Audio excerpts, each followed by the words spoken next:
this money, you don't even know how we feel. We the realest motherfuckers in the city, and we keeping it real. Oh yeah, my homies right behind me, and you know they all ready to kill.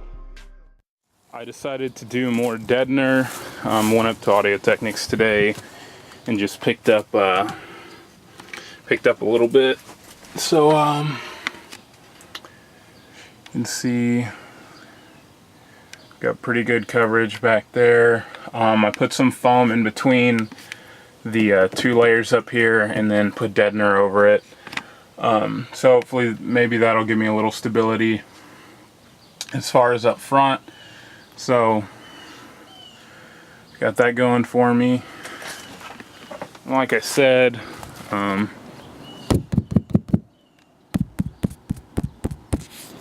it's a nice thump to it, but no more pinging or any of that kind of stuff. So that's all the Deadener that I did.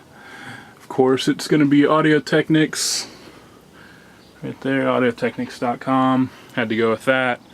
As far as back here, you can see there's not a lot to it. That pink stuff is actually foam I was using between the Deadener and the panels to keep those from rattling.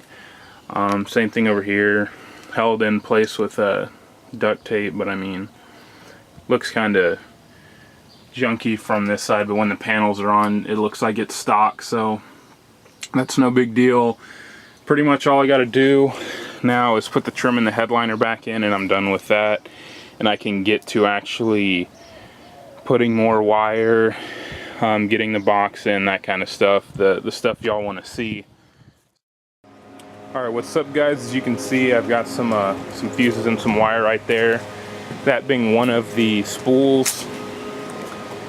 But as you can see, I started to pull some of the wire out last night. You can see in here it's pretty much nothing but some RCA's remotes, and about to take those power wires completely out too. As far as that goes, I mean, I've got my zip ties. Got to redo. I'm redoing the wire all the way from the front to the back. Gonna do 3 runs. Not changing my grounds because I mean, my grounds will be way more than what my my power wire actually is from the front.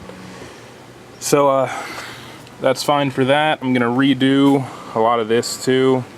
Just get it laid out a little nicer, get the fuses where I can get to them instead of being tucked down there.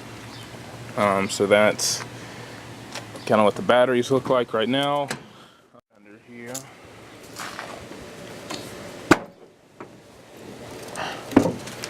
That right there, you can see that kind of atrocity. I'm going to be redoing that, switching out this 4-aught positive run for 3 0-gauge runs. I'm going to try and find a spot for kind of a clean little fuse block for the 3 fuse holders. I'm not sure where I'm going to do that yet. Maybe I'll kind of do it in that empty space right there and do something to kind of float it, just to keep it kind of out of the way. Alright, show you a little update on how it's going today. Let me get this open. As you can see, no more anything here. Those were all the old holes. Not really too worried about those. The important ones are grommeted.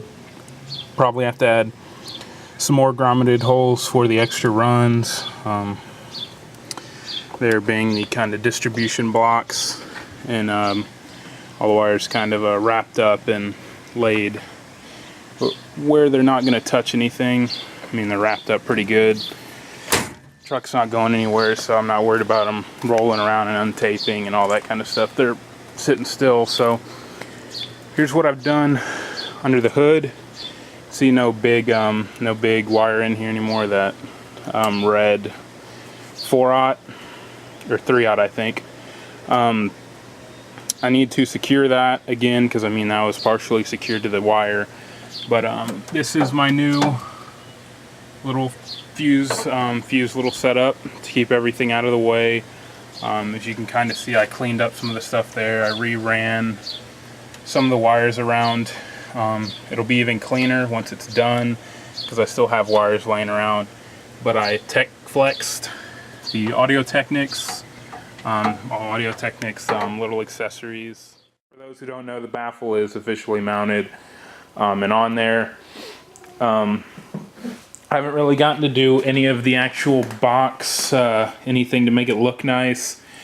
You can see the 2x4 in there. You can see I'm filling holes here. There's a 2x4 down here. It's all Titebond 2 and everything, and then screwed in with 1.5 inch screws and all that kind of stuff. As far as the ports go, like I said, I haven't gotten to do too much to these. They're still rough on where the wood meets the cardboard, which a flush trim bit will fix very quickly. Same thing with that one. I added my, I don't know if y'all can see, 2x4s under each of these center things to help with the any baffle flex. So I've got 2x4 there, 2x4 here to help with these big sides in the center. The 2 for that, and the double baffle to help with any baffle flex going on.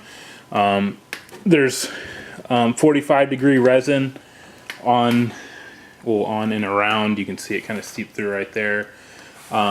The baffle, just to give the baffle a little more strength to the actual box, since it is not screwed in.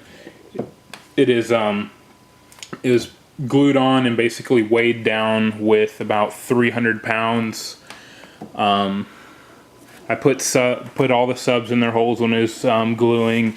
I put some weights on the other open spots, all that kind of stuff. But I mean, the baffle's not going to come off. I mean, I've kind of tried to get it off, and then plus with how strong the glue and the resin and all that kind of stuff, it's on there pretty good. So I'm going to go ahead and get to the other stuff. But I mean, just doing some wood filler kind of stuff. I need to Bondo and sand and round over and all types of shit to this box to make it look nice since I'm painting it. Actually, let me go get the paint real quick and I'll show you that. Okay, here's the paint that I think I'm going to use. Well, I'm going to try and see if it works. You can see it's Rust-Oleum. It's just regular paint. I think it's it says premium metallic ultra cover. I think it works as an, yeah, it's there. That was what I was looking for. Indoor and outdoor durability, ideal for wood. It's a metallic oil rub bronze, so it's a dark brown. But what's cool, let me get the top off real quick. Okay, what's cool, like I was saying, if y'all can see, there's actually like a copper fleck in there, so it's going to be really dark, but a very dark brown with a copper fleck to it, which I think will look really cool once it's all sanded down. Hopefully I'll have this entire build done in a week, but just wanted to show you all the paint. You can see it's like it was only $8. I might need a couple of these to finish it, but I just wanted to get a little thing just to kind of see what it would do, because if the paint doesn't work out, I might end up using fur like I did for my last box. And